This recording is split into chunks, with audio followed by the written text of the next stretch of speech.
This is the Eye on Annapolis Daily News Brief, keeping you informed about the happenings in Annapolis and the area.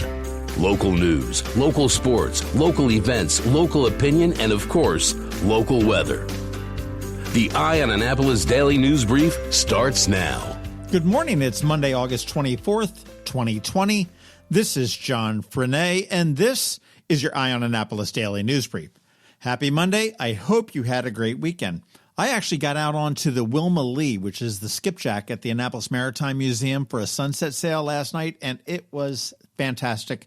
Highly recommended. They are only going to be sailing through mid to late October, so get on board while you can. Now, let's get into the news. Last night, 3 Prince George's County police officers were shot after 2 men allegedly fired at them as they responded to a call for a home invasion. This all happened in the 1300 block of Capitol View Terrace right about 6:30 p.m. That's in Hyattsville, sort of in the shadows of FedEx Field. Now, according to Interim Police Chief Hector Velez, all the officers will be fine. 1 officer was shot in the chest, another one was shot in the back, and a third one was shot in the foot. He did say that police are investigating to see if there are more suspects involved in the shooting than the 2 that they do have in custody. A frightening evening for people in Prince George's County, but I am glad all of the officers are doing okay. A little bit of a follow-up to a story that we sat on late last week. Thursday night at about 9 p.m., the Bay Bridge was shut down for what everyone was calling police activity. Well, that police activity continued on through Friday night at about 7 p.m., and unfortunately, police activity tends to mean something not so good, and there was a man on the bridge who was considering jumping. Police, fire, EMS, and crisis response all responded there, and after 20 hours, thankfully, they were able to talk the man down. He was being evaluated and presumably getting the help that he needs.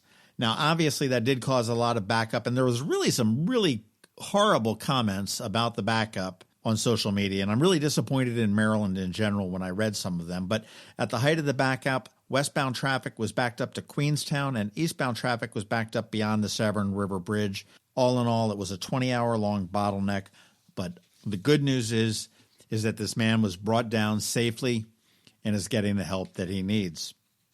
I saw this story from the Associated Press, and I thought, wow, Monty Hall must be working for the state of Maryland.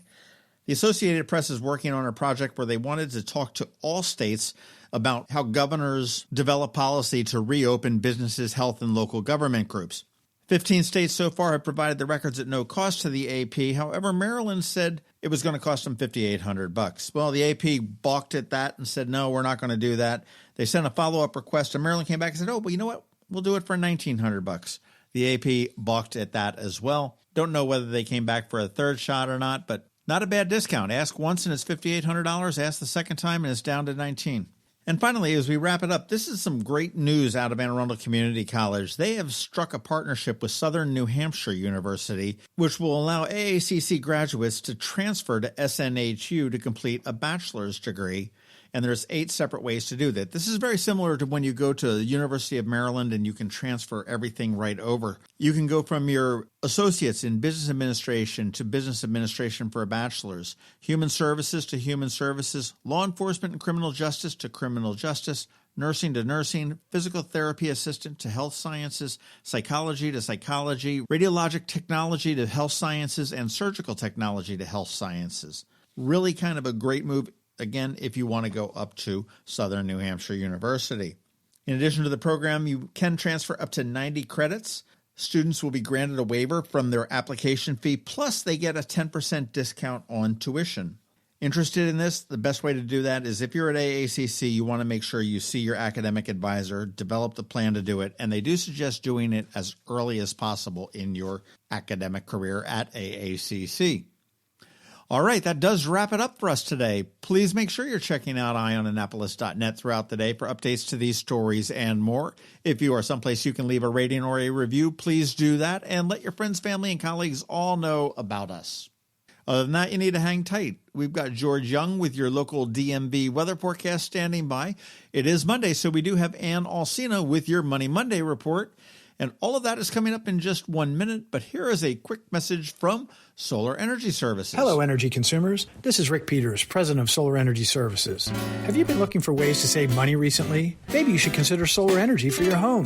Or are you waiting for the technology to get cheaper? If so, how long are you going to wait? Today's solar costs less than 20% of what it cost 10 years ago. But while solar prices have declined every year, so have the financial incentives. Bottom line, if you wait for cheaper solar, you're also waiting for lower incentives. Take my home, for example. My solar system was installed in 2010, and it's been paid off for almost 5 years, and I no longer have to buy any electricity for another 15 to 20 years. If I waited for cheaper solar, I'd still be paying an electric bill. At Solar Energy Services, we have thousands of satisfied customers who are sure glad they didn't wait. So what are you waiting for? Sunshine's a wasted. Call us today for a free solar design at 410-923-6090 or on the web at solarsaves.net. Sunshine, sunshine, nothing else can make me feel so fine. Going out? You need the most up-to-date local weather. Here's George Young from DMV Weather in Annapolis with today's forecast. Hey everyone, this is George with DMV Weather, and this is your Eye on Annapolis forecast for Monday, August 24th, last full week in August 2020, and it will be a return to summertime conditions with upper 80s to mid-90s for most of the week, with a small chance of showers and storms today and tomorrow, though the greatest threat of rain comes later in the week and into the weekend, especially with the possibility that the remnants of Hurricane Laura could potentially move over the area with moderate to heavy rain, maybe sometime Saturday or Sunday after it makes landfall somewhere between Texas and Louisiana midweek, likely as a Category 1 or 2 system. So stay tuned for updates on that system throughout the week and stay hydrated each day as we progress through what is hopefully one of the last few hot weather weeks for the Annapolis region this summer season. Okay, that's it for today. This is George Young of DMV Weather. Make it a great day out there. Stay healthy and be safe. And be sure to get our free app on all of your devices by searching DC MDVA Weather in the Apple or Google App Store. And also follow us on Facebook and Twitter. And use our website each day at dmvweather.com so you can always stay weather informed.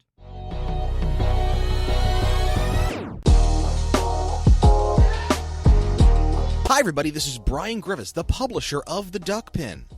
I've been podcasting for almost 10 years, and I'll be making my return to podcasting this September with the Duck Pin Podcast. We'll be talking about the things that matter in your life: news, politics, sports, culture. We'll be looking at those things from a state, local, and national level, and we'll be talking to the people who are making those things happen. Subscribe now by visiting anchor.fm/theduckpin, or search for The Duck Pin, DUCKPIN, in your favorite podcast app or on YouTube. Don't forget to follow us on Twitter, Instagram, and Facebook at The Duck Pin. Subscribe today so you don't miss a single episode of The Duck Pin Podcast coming this September. To learn more about The Duck Pin, visit theduckpin.com. Your money, managing and investing it can be confusing and sometimes scary. Here to help you put your financial picture into focus is Alsina from CovingtonAlsina with your Monday Money Report. This is Alsina of CovingtonAlsina with your Monday Money Report. The market set a new all-time high last week. We saw some negative news on Thursday with new jobless claims going just over 1 million. But positive medical research news around vaccines has kept the party going on Wall Street. It's important to remember that stock prices are forward-looking. They don't reflect today. They reflect 6 months from today. From a stock market standpoint, we have certainly had that V-shaped recovery economists predicted. This week ended the shortest bear market in U.S. history. There are 2 more pieces to the puzzle, though. The first is that the S&P 500 index is a market cap-weighted index, something we discussed several months ago. Briefly, the largest companies in the index drive the index return. So when Apple, Amazon, and other large tech companies do well, the index does well. When number 500 on the index, the Kohl's Corporation, goes up or down, the impact on the S&P 500 index is pretty minor. We call those big companies mega caps, and they are driving the record-hitting levels of the index. If you have a diversified portfolio, or really anything other than a handful of big tech companies, your returns are not keeping up with the index. But that's okay, because the point of a diversified portfolio is to moderate risk. Remember 2002 and the tech bubble bursting? I often tell my clients we're not trying to get the absolute highest return for them. My objective is to help them reach their goals and take the least amount of risk possible to do that. Think of it as choosing the bunny slope over the double black diamond. The second piece of the puzzle is the other side of the V, and why we think this will be more like a square root sign than just a V. We are still waiting to see the impact of eviction forbearance. If people aren't returning to work and can't pay their rent, we may see a wave of evictions, and then a wave of foreclosures for both homeowners and landlords. We're also waiting to see what the longer-term effect will be of the many small business closings and the travel and hospitality industry slowdowns. I know I'm personally feeling the impact of a reduced college football season. As we see these Main Street concerns affect the economy, we worry about a possible double-dip recession or just lower growth over the next year or two. Parents, especially working and single moms, not being able to return fully to the workforce this fall as schools go virtual will also impact economic growth, reinforcing that square root idea. Wondering what to make of all this? Focus on your goals. Build or maintain your emergency savings and have an investment portfolio that is aligned with your goals.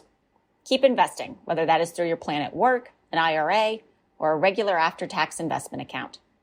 Have a question you want answered? Shoot us an email at info@CovingtonAlsina.com or check out our Facebook page to learn more. Securities offered through LPL Financial and SIPC. Investment advice offered through Great Valley Advisor Group, a registered investment advisor. Covington Alsina and Great Valley Advisor Group are separate entities from LPL Financial. All performance references historical is no guarantee of future results. All indices are unmanaged and may not be invested into directly. The opinions voiced in the show are for general information only, are not intended to provide specific advice or recommendations for any individual. To determine which strategies or investments may be appropriate for you, consult with your attorney, accountant, and financial advisor or tax advisor prior to investing. And if you don't have a financial advisor, come talk to us. This is Ann Alsina with Covington Alsina. You've been listening to the Eye on Annapolis Daily News Brief. Tell your friends and colleagues this is the podcast where you can keep up on the latest with what's going on in Annapolis. And also tell them about our website, eyeonannapolis.net, where you can find even more information. This podcast comes to you every Monday through Friday at 7 a.m., keeping you informed with the Eye on Annapolis Daily News Brief. And take a moment to listen to our other podcast, The Maryland Crabs, released every Thursday at noon.